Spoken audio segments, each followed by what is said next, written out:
யார் உனக்கு என்ன துரோகம் செய்தார்கள் என்று எனக்கு தெரியும். யார் உன்னை தள்ளிவிட நினைத்தார்கள், யார் உன் முதுகில் குத்தினார்கள், யார் உன் கண்ணீருக்கு காரணமானார்கள் என்று இந்த ஈசன் பார்க்காமல் இல்லை. நீ அழுத ஒவ்வொரு நொடியும், உன் மனது துடித்த ஒவ்வொரு துடிப்பும் என் கணக்கில் இருக்கிறது. வருந்தாதே, எதற்கும் கலங்காதே. உனக்கு அநீதி இழைத்தவன் எவனாக இருந்தாலும் அவன் தப்பிக்க முடியாது. அவன் ஆட்டம் போடுவது நான் கொடுத்த நேரத்தில்தான். அந்த நேரம் முடியும் போது என் ஆட்டம் தொடரும். அன்று அவன் தேடினாலும் அமைதி கிடைக்காது. உன் கண்ணீருக்கு பதில் சொல்லும் நாள் வெகு தொலைவில் இல்லை. நீ பயப்படாதே. உனக்கு முன்னால் ஒரு பாதையை நான் விரிப்பேன். என் பிள்ளை மீது கை வைப்பவன் என் அதிகாரத்தை எதிர்கொள்ள நேரிடும். இனி உன் கவலைகளை என்னிடம் விட்டுவிடு. நேர்மையாக நட. அதுவே நீ எனக்கு தரும் காணிக்கை.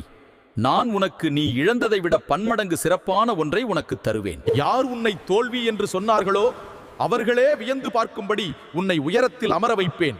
உனக்கு பின்னால் ஒரு கவசமாக நான் நிற்பேன். உன்னை தொட நினைப்பவன் என் நெற்றிக் கண்ணின் வெப்பத்தை முதலில் சந்திக்கட்டும். பயத்தை எரித்துவிடு. பக்தியோடு எழுந்து வா.